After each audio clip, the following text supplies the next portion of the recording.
Hey guys, welcome back to my YouTube channel Study and Shine with Sachin, your best platform for knowledge. Hello guys.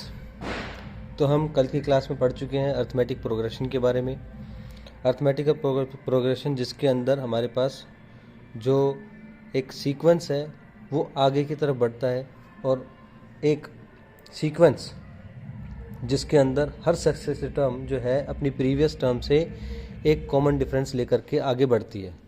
क्या मतलब इस चीज़ का कि अगर मेरे पास A1, A2, A3, A4, A5 और A6 इस तरीके से अगर मेरे पास एक AP चल रही है तो A1 जो है वो हमारे पास क्या होगी, एक सिंगल टर्म होगी। ठीक है। A2 जो है वो हमारे पास क्या होगी, A प्लस में जो एक एडिशनल वैल्यू है, एक फिक्स वैल्यू जो हर बार ऐड हो रही है। A3 क्या हो जाएगी, जब हमारे पास A2 में D ऐड हो जाएगा। सेम इसी तरीके से A4 क्या हो जाएगा, जब मेरे पास A3 में वही D ऐड हो जाएगा। तो आप देखोगे कि हमारे पास जो एक फिक्स वैल्यू हर बार ऐड हो रही है वो क्या है, D। और इसी D को हम क्या बोल देते हैं, कॉमन डिफरेंस। क्या बोलते हैं हम, कॉमन डिफरेंस। अब ये कॉमन डिफरेंस ही है जो वैल्यू सेम होती है, जिसकी वैल्यू हमारे साथ क्या होगी, फिक्स होगी एक एपी के अंदर। और इसी कॉमन डिफरेंस के साथ हमारे पास हर नेक्स्ट टर्म जो है अपनी प्रीवियस टर्म से बड़ी या फिर छोटी होगी। मतलब हमारा अर्थमेटिक प्रोग्रेशन जो है वो प्रोग्रेस करेगा, आगे बढ़ेगा इसी कॉमन डिफरेंस के साथ, फिक्स रहेगा ये। ठीक है। और यही कॉमन डिफरेंस है जो हमें वेरीफाई करने में मदद करता है कि एक पर्टिकुलर सीक्वेंस एपी है या नहीं है। क्या कि अगर for a sequence to be an AP, अगर एक सीक्वेंस को एपी होना है, इट्स कॉमन डिफरेंस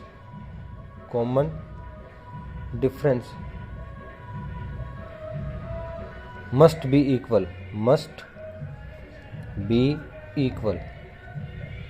क्या मतलब इस चीज़ का कि अगर कोई एक सीक्वेंस एपी होना चाहता है तो उस पर्टिकुलर सीक्वेंस के लिए हमारे पास जो कॉमन डिफरेंस है वो सेम रहेगा। ठीक है। एक एग्जांपल की मदद से हमने समझा भी था कि अगर 3, 5, 7, 9, 11 इस तरीके से मेरे पास एपी आ रहा है, तो आप देखोगे कि इसकी फर्स्ट टर्म जो है वो क्या है, A3 है और कॉमन डिफरेंस D वो कितना हो जाएगा, 7 - 5 कर लो, या फिर 5 - 3 कर लो, या फिर 9 - 7 कर लो। मतलब मैं सक्सेसिव टर्म में से प्रीवियस टर्म माइनस कर रहा हूँ और हर बार कितना आ रहा है, 2 आ रहा है। तो इसका मतलब ये जो कॉमन डिफरेंस है वो सेम है। और अगर कॉमन डिफरेंस सेम है तो मेरे पास ये जो सीक्वेंस दे रखा है वो क्या है, एक एपी है। क्या है वो, एक एपी है। ठीक है। तो एपी है या नहीं कोई एक सीक्वेंस, उसको निकालने के लिए एक ही चीज़ है कि कॉमन डिफरेंस कैलकुलेट कर लो। अगर हर केस में कॉमन डिफरेंस सेम आता है तो हम कहेंगे कि वो एक सीक्वेंस क्या है, एपी है, वरना वो एपी नहीं है। इससे रिलेटेड क्वेश्चन हमने कल कर लिए थे। आज हम बात करेंगे कि एक जनरल टर्म जो है एपी की वो क्या होती है। अगर मैं बात करूं एक जनरल टर्म की, तो जनरल टर्म जो हर एक टर्म पे लागू होती है, हर एक टर्म पे किस तरीके से लागू होती है वो हमें देखना है। ठीक है। अब हम बात करेंगे कि किस तरीके से एक एपी के अंदर जनरल टर्म को शो किया जाता है। ठीक है। अगर हम बात करें तो एक जनरल टर्म वो डिनोट की जाती है किससे, एन से। ठीक है। एन वो होती है हमारे पास ए प्लस में n-1 इंटू में डी, जिसके बारे में हम कल बात भी कर चुके हैं। अब ए एन को ए प्लस में n-1 डी ही क्यों लिखा गया, इस चीज़ के पीछे अगर आप थोड़ा सा ध्यान देंगे तो अगर मैं किसी एपी की बात करूं, इसी की बात कर लेते हैं। हमारे पास फर्स्ट टर्म क्या थी, ए, सेकंड टर्म ए प्लस में D, third term A2 plus में डी। तो अगर मैं फर्स्ट टर्म की बात करूं तो वो क्या है, हमारे पास ए है। लेकिन अगर मैं सेकंड टर्म की बात करूं A2 की, तो वो क्या है, ए प्लस में डी। थर्ड टर्म की बात करूं अगर A3 की, तो वो क्या हो जाएगी, ए प्लस में 2D। क्यों है ये a प्लस में 2d? क्योंकि असल में ये था a2 प्लस में d। a2 क्या था? a प्लस में d।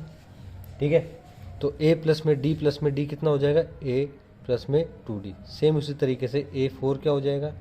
वो हो जाएगा a प्लस में 3d। ठीक है, तो अगर आप ध्यान से देखो तो ये है a2, वो है a प्लस में 2 माइनस 1 इंटू में d। अगर इसको देखो तो वो है a प्लस में 3 माइनस 1 इंटू में d, और ये है a प्लस में 4 माइनस 1 इंटू में d। ठीक है, तो इसका मतलब क्या है कि जो भी मेरे पास जोन सी भी मेरे को टर्म निकालनी है, अगर मेरे को सेकंड टर्म निकालनी है तो सेकंड टर्म असल में है क्या? 2 माइनस में 1 इंटू में डी। जितनी भी जोन सी भी टर्म है उसमें से एक माइनस कर दो, उतनी बार मेरा डी का मल्टीप्लिकेशन हो रहा है। तो a प्लस में 1d, a प्लस में 2d, और ये a प्लस में 3d, इस तरीके से आ रहा है। तो इसका मतलब एक जनरल टर्म अगर मैं n की बात करूं तो n जो भी संख्या होगी d कितनी बार आएगा? उससे एक कम। तो इसका मतलब a तो फिक्स है, a फिक्स है, d भी फिक्स है, a फिक्स है, d भी फिक्स है, a फिक्स है, d भी फिक्स है। लेकिन ये जो कितने मल्टीप्लिकेशन में मेरे पास d आ रहा है, कितनी बार d आ रहा है, वो डिपेंड कर रहा है मेरे पास नंबर ऑफ टर्म पे, कि कौन सी भी टर्म है। अगर सेकंड टर्म है तो 2 माइनस 1, थर्ड टर्म है तो 3 माइनस 1, फोर्थ टर्म है तो 4 माइनस 1। इसीलिए अगर nth टर्म होगी तो nth टर्म के लिए क्या हो जाएगा? d सेम रहेगा, लेकिन n माइनस 1 टाइम्स। कितनी बार? n minus 1 times. तो ये हमारे पास क्या हो जाएगी? एक जनरल फॉर्म हो जाएगी किसी भी एक पर्टिकुलर टर्म के लिए। ठीक है, ये क्या है मेरे पास? General term, general term for AP. एक एपी के लिए जनरल टर्म हमारे पास यही हो जाएगी। तो अगर इसी बेसिस पे हम बात करें तो अगर कोई भी टर्म निकालनी होगी मुझे एक एपी को, अगर मुझे गिवन यह है कि एक सीक्वेंस एपी है, तो एक सीक्वेंस के लिए मुझे क्या होना चाहिए? A first term, D common difference,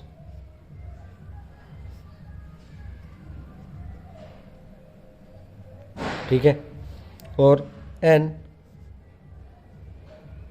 जो कि हमारे पास टर्म नंबर, कि ये टर्म कौन सी है, फर्स्ट टर्म है, सेकंड टर्म है, थर्ड टर्म है, वो डिनोट करेगा क्या? एन। एन की वैल्यू हमारे पास क्या हो सकती है? 1 2 3 4 5।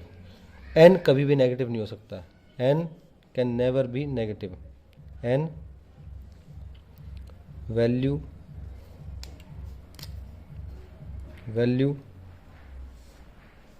of n can only be positive integer, ये कभी भी नेगेटिव नहीं हो सकती। कैन नेवर बी नेगेटिव और ज़ीरो नहीं हो सकती, और कभी भी n की वैल्यू नेगेटिव नहीं हो सकती। ठीक है, तो अगर मैं बात करूं फॉर एग्जांपल, अगर मुझे देखना हो कि अगर मुझे निकालना हो सेवन्थ निकालना हो, तो क्या हो जाएगा? a प्लस में 6d। क्यों? क्योंकि a प्लस में 7 माइनस 1 इंटू में d, वो क्या हो जाएगा? a प्लस में 6d। सेम उसी तरीके से अगर मैं बात करूं a 17th की, तो वो क्या हो जाएगा? a प्लस में 16d। अगर a 90th की बात करूं तो क्या हो जाएगा? a प्लस में 89d। ये बात ध्यान में होनी चाहिए कि जितना भी हमारे पास जोन सी भी टर्म है उसमें से एक माइनस कर दो, उतनी बार d का प्रोडक्ट, ठीक है, और a, ठीक है। a प्लस में जितनी भी बार मेरे पास जोन सी भी टर्म है उससे एक कम कर दो, 1 माइनस करके जितनी बार बनता होगा उतनी बार d को मल्टीप्लाई कर देंगे, और हमारे पास जो जनरल टर्म है उसकी वैल्यू आ जाएगी। ध्यान रखना इस चीज़ का कि ये जो A17 है ये असल में उस वैल्यू को डिनोट करती है जो उस टर्म के अंदर है। जैसे कि हमने बात करी थी कि A1, A2, A3, A4, A5, A6 ये टर्म्स हैं, इनकी वैल्यू क्या है वो अलग चीज़ है। जैसे फर्स्ट टर्म 3 है, मतलब फर्स्ट टर्म ये जो है ये फर्स्ट टर्म है, लेकिन इसकी वैल्यू क्या है 3। ये सेकंड टर्म है, इसकी वैल्यू क्या है 5। ये थर्ड टर्म है, इसकी वैल्यू क्या है 7। इसी तरीके से कोई भी वैल्यू हो सकती है depending upon the value of A and the value of D. अब हम एग्जांपल्स कर लेते हैं कुछ जनरल टर्म से रिलेटेड। फर्स्ट एग्जांपल है हमारे पास कि एक एपी है, एक एपी गिवन है 2, 7, 12, ठीक है। और इस एपी का मुझे क्या निकालना है 10th term. Find 10th term. इस एपी की मुझे क्या निकालनी है 10th टर्म निकालनी है। तो अगर 10th टर्म की बात की जाए तो 10th टर्म ऑफ एपी वो क्या हो जाएगी A10 हो जाएगी। अगर मैं बात करूं एपी की तो उसके जनरल टर्म AN होती है, ठीक है। जनरल फॉर्म की अगर हम बात करें तो वो क्या होता है A प्लस में n-1 इंटू में D। इस तरीके से कैलकुलेट करते हैं। तो इसका मतलब मुझे वैल्यू ऑफ A और वैल्यू ऑफ D और वैल्यू ऑफ N पता होनी चाहिए। अगर हम बात करें इसके अंदर तो हमारे पास गिवन है, क्या ये गिवन वैल्यूज़ कि A कितना है, A है 2। अगर मैं बात करूं D की तो D कैलकुलेट किया जा सकता है। अगर ये AP बता रखी है तो मुझे बस एक ही सक्सेसिव और प्रीवियस टर्म में वैल्यू निकालने की ज़रूरत है। वो कितना हो जाएगा 7 - 2 दैट इज़ 5। और अगर मैं A10 की बात कर रहा हूँ, A10 की बात कर रहा हूँ तो इसका मतलब N कितना है मेरे पास 10 है। वैल्यूज़ पुट करो और सॉल्यूशन निकाल लो। अगर मैं निकालूँ A10 तो वो कितना हो जाएगा A दैट इज़ 2 प्लस में N कितना है 10 - 1 इंटू में D कितना हो जाएगा 5। अगर वैल्यूज़ पुट करें हम तो 2 प्लस में 9 इंटू 5 दैट इज़ 45 प्लस में 2 और वो हो जाएगा मेरे पास 47। इसका मतलब इस AP की जो 10th टर्म है वो क्या हो जाएगी मेरे पास 47 हो जाएगी, ठीक है। ध्यान रखने वाली बात क्या है कि आपके पास ये पता होना चाहिए कि गिवन वैल्यूज़ क्या क्या हैं। एक AP के अंदर से अगर आप वैल्यूज़ निकाल सकते हैं तो पहले उनको शॉर्ट लिस्ट कर लीजिए और फिर उसके बाद उस जनरल टर्म में ऐड करेंगे और फिर हम अपनी वैल्यू निकाल। नेक्स्ट क्वेश्चन है हमारे पास, एक AP गिवन है। AP क्या है हमारे पास गिवन है जो कि 21, 18, 15 कहाँ तक है माइनस का 81 तक। हमसे कहा गया है बताना है कि इस AP की कौन सी भी टर्म जो है वो 81 है। Which term is -81। इस AP की कौन सी टर्म जो है 81 है। अगर हम बात करें कि कौन सी टर्म, ध्यान से समझना इस चीज़ को कि कौन सी टर्म और उस टर्म की क्या वैल्यू, दोनों अलग अलग चीज़ें हैं। A10 टर्म है 10th और 47 उस टर्म की वैल्यू है। ये जो -81 दे रखा है ये टर्म नहीं दे रखी है, ये टर्म की वैल्यू दे रखी है। मुझे यही बताना है कि ये जो -81 है ये इस AP के अंदर जो वैल्यू शो कर रहा है -81 वो कौन सी भी टर्म शो करेगी। तो ऑब्वियस सी बात है इसके लिए मुझे कुछ पता होना चाहिए। अगर हम बात करें तो इस गिवन AP में मुझे क्या क्या पता है, A पता है दैट इज़ 21, ठीक है। अगर मैं बात करूँ D की तो वो क्या हो जाएगा, वो हो जाएगा 18 माइनस में 21, सक्सेसिव टर्म माइनस में प्रीवियस टर्म, सेकंड टर्म में से फर्स्ट टर्म को माइनस कर देंगे तो हो जाएगा -3। इसका मतलब D कितना आ गया -3। अगर मैं बात करूं ये है A, ये है A2, ये है A3, लास्ट में अगर मुझे नहीं पता तो ये क्या हो जाएगी AN हो जाएगी। इसका मतलब AN कितना गिवन है तुम्हें, AN गिवन है -81। ध्यान देना है इस चीज़ पे, ये क्या गिवन है nth टर्म गिवन है, ठीक है। अगर मुझे नहीं पता है तो ये कौन सी टर्म है nth टर्म है। इसका मतलब nth टर्म मेरे पास AN हो जाएगी जो कि कितनी है 81। अगर मैं बात करूं ए एन की, तो ए एन -81 दे रखा है, लेकिन अगर ए एन का फॉर्मूला बात की जाए तो वो होता है ए प्लस में एन माइनस वन इंटू में डी। इसका मतलब मुझे ये कितना दे रखा है, -81 दे रखा है। वैल्यूज़ पुट करेंगे, ए कितना है 21, ठीक है, प्लस में एन मुझे नहीं पता, एन मुझे नहीं पता, और डी की अगर बात करें तो वो कितना है -3, दैट इज़ -81। 21 माइनस में 3n, माइनस माइनस प्लस में 3, दैट इज़ -81। माइनस का 3n हो जाएगा प्लस में 24 is equals to -81, minus 3n हो जाएगा माइनस का 81 और इधर से -24 कितना हो जाएगा, माइनस का 95, सॉरी -105, माइनस 3n हो जाएगा माइनस के 105 के बराबर, n हो जाएगा हमारे पास 105 अपॉन में 3, जो कि कितना हो जाएगा 35। इसका मतलब मेरे पास इस AP की कौन सी टर्म है, 35th टर्म है। तो मैं क्या कह सकता हूँ कि A 35 असल में क्या है, माइनस का 81। तो हम कहेंगे कि 35th term of this AP is -81, ठीक है। इस तरीके से हम कैलकुलेट कर लेंगे।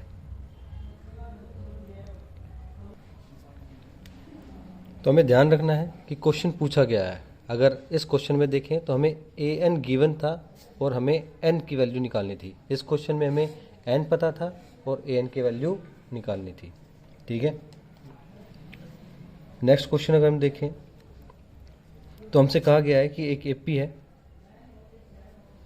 5, 11, 17, 23 इस तरीके से, और चेक करना है कि if 301 is term of this AP। Check करना है कि इस AP में 301 भी कोई टर्म है या नहीं है। इसका मतलब ये नहीं है कि 301 भी टर्म नहीं, हमें गिवन है कि कोई टर्म है जिसकी वैल्यू कितनी है 301, वो इस AP के अंदर लाई करती है या नहीं करती है। इस AP के अंदर लाई करती होगी तो ऑब्वियस सी बात है ये कोई से न कोई सी टर्म होगी, ठीक है। हो सकता है 10वीं टर्म हो सकता है 25वीं टर्म हो, या हो सकता है ये 150वीं टर्म हो, ठीक है। तो हम इसी तरीके से कैलकुलेट करेंगे।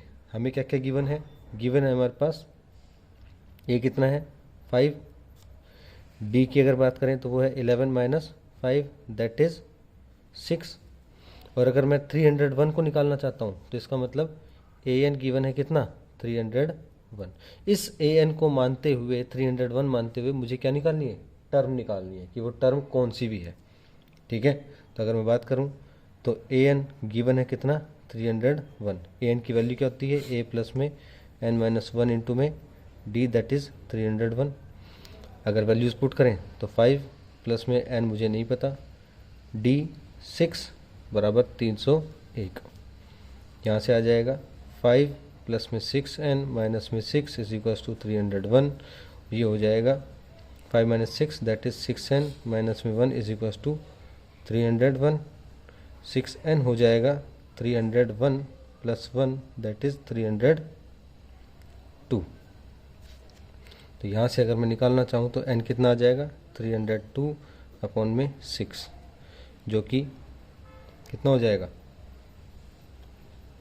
151 अपॉन में 3। अब 151 अपॉन में जो 3 है वो एक फ्रैक्शनल वैल्यू है और हमें पता है कि ये not possible, this is not possible, n can never be a fractional value. क्या है, एक फ्रैक्शन नहीं हो सकता, क्योंकि n की वैल्यू क्या निकल के आ रही है, एक फ्रैक्शन निकल के आ रही है।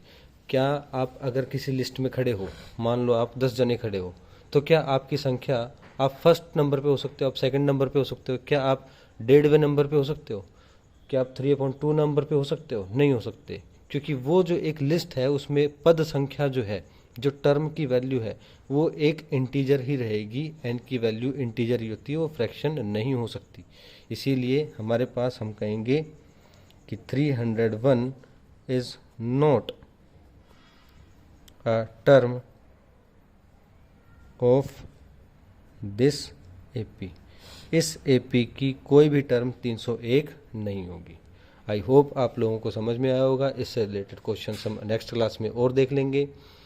तब तक अगर आपने चैनल को सब्सक्राइब नहीं किया है तो प्लीज़ चैनल को सब्सक्राइब कर लीजिए, वीडियो लाइक कीजिए, कमेंट कीजिए, कोई प्रॉब्लम है तो अपने फ्रेंड्स के साथ शेयर कीजिए। Thank you and have a nice day.